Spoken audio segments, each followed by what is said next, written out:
Welcome everybody to Volatility Trading Strategies. So if you've been following any of the major financial news outlets, trading blogs, or even just on Twitter, you've probably noticed a massive uptick in the number of references to a looming recession. And to be honest, probably for good reason. The markets haven't exactly been killing it lately. We are at all-time highs in the stock market, but not by much, and it was very hard fought to get here. This is a 2-year chart of the S&P 500, and you can see we're not actually that far ahead of where we were in January of 2018, nearly 2 years ago. Only 7% above that level. And as recently as a month ago, it was dead flat, no progress at all. This is the worst 2-year stretch for the stock market since the financial crisis. We had the US yield curve inversion a few months ago, which got a lot of press, but now it's back to positive territory again and the chatter has died down. But historically speaking, that's been a pretty good indication that a recession is looming within a year or so. We have manufacturing numbers coming in at the lowest levels since the financial crisis. And not only in the US, but even more so in most of the other developed countries. And we saw the Fed cut interest rates for the third time in 2019. Stocks are at all-time highs, but they feel it necessary to implement more shadow quantitative easing and rate cuts, which I find interesting.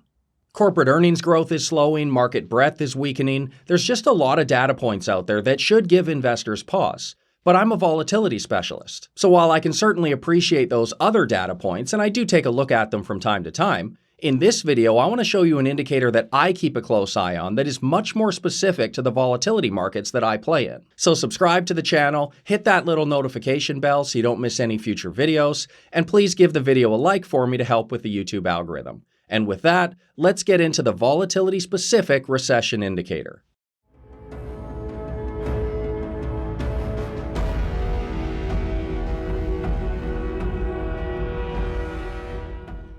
So I'm going to go over this simply so everybody can follow along. But remember, I do go into these topics in far more detail within the VTS investing community. So if you want to take a deeper dive and you want to see some of my live trades and how I navigate these markets, there is a free trial on my website. You're welcome to join anytime. But this recession indicator starts with a basic understanding of the VIX futures term structure.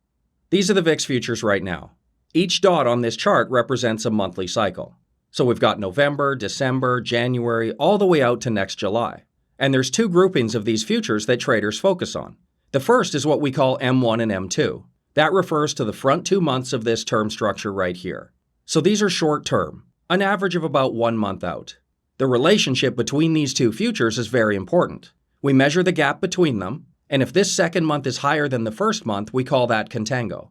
And if the opposite is true, we call that backwardation. So this is a chart of that M1-M2 Contango relationship going back to November 30th, 2010.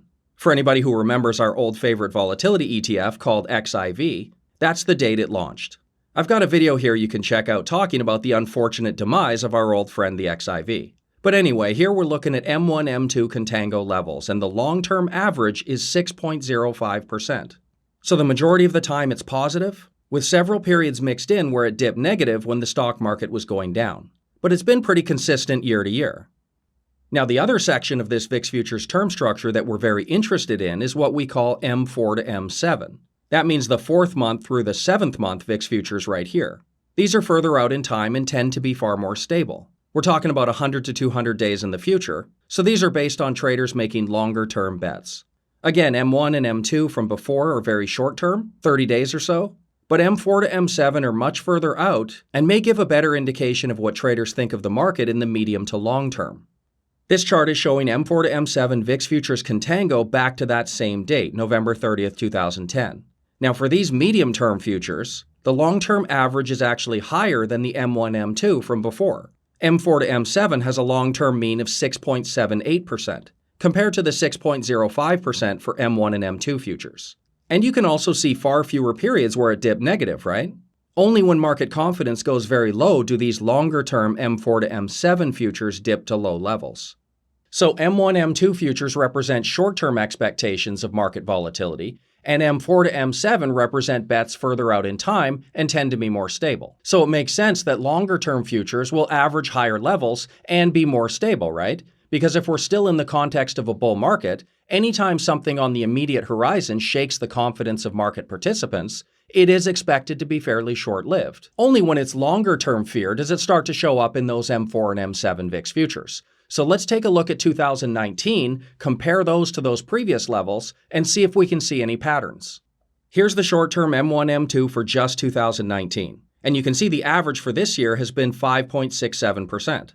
Remember, the long-term average over the last 9 years was 6.05% right here. So not that far away from what we've seen this year. Aside from some statistical variation, we can say this is in line with longer-term values. But here's where it gets really interesting. Now we're looking at the medium-term M4 to M7 VIX futures contango, and the story is quite different here. Remember, the long-term average was 6.78%, which is here. 2019 has seen levels way below historical averages, this year averaging just 1.66%. In fact, not one single day this year has even come close to matching just the long-term average. This is very rare, and perhaps a little troubling if you understand how volatility markets work. Whenever we see massive divergences in indicators that are traditionally very highly correlated, it should start to set off some alarm bells. It should start to make us ask a few questions. Why are the short-term futures behaving normally when the medium to long-term futures have radically decoupled from their long-term averages? VIX futures officially launched in March of 2004, so they've been around for about 15 years now. We've got a decent length data set at this point. And there's only been 2 periods in the last 15 years that showed M4 to M7 futures dipping significantly below the shorter-term M1, M2 futures. The first one is this year, 2019. Plotting them together, M4 to M7 VIX futures contango marked in green should be well above the M1, M2 contango marked in blue. Normally, we'd see a chart of mostly green here, hiding the lower blue behind it. But in 2019, longer-term readings are radically lower, and this is abnormal. So you might be asking, when was the second period that this happened? This is a chart plotting both against each other again, but this time for 2007 and 2008, before the financial crisis. Notice the pattern? In late 2007 and the first 9 months of 2008, right before the financial crisis, we did see this same pattern. M4 to M7 VIX futures contango in green, substantially below M1, M2 contango in blue. It seems back then, the market knew something was up and was pricing in lower forward expectations. The million-dollar question is, are we seeing the same thing right now? The thing about recessions is, the official date is declared after the fact, and oftentimes we don't even know we're in one until it's well underway. And of course, because of that, it's not an exact science. It's a prediction game, and the best we can do is just focus on a preponderance of evidence from indicators that have been reliable in the past. So I, for one, will be tracking the discrepancy between short-term M1, M2 futures and longer-term M4 to M7 VIX futures very closely going forward. In stable bull markets, those longer-dated futures would be steeper. In my opinion, if a person wanted to get really bullish this market again, they'd at least want to see those M4 to M7 VIX futures normalize a little bit, at least in the 5 to 6% range. Without that, we're probably in for some more sideways choppy action like we've seen since the beginning of 2018. Volatility markets are complicated, and this stuff is not common knowledge, so hopefully this was a good introduction to a very valuable indicator. But I believe all the answers we're looking for lie in careful analysis of the volatility metrics, and that's what we do in the VTS community. So if you want to learn more, head on over to my website, claim your free trial, and let me show you how deep this volatility rabbit hole really goes. See you next time. Thank you so much for watching the video. So don't forget to subscribe to the channel and go check out my website right here. There's tons of articles and videos on there, as well as a free trial to join the VTS investing community. What have you got to lose? Come see how I personally navigate these unruly markets. See you next time.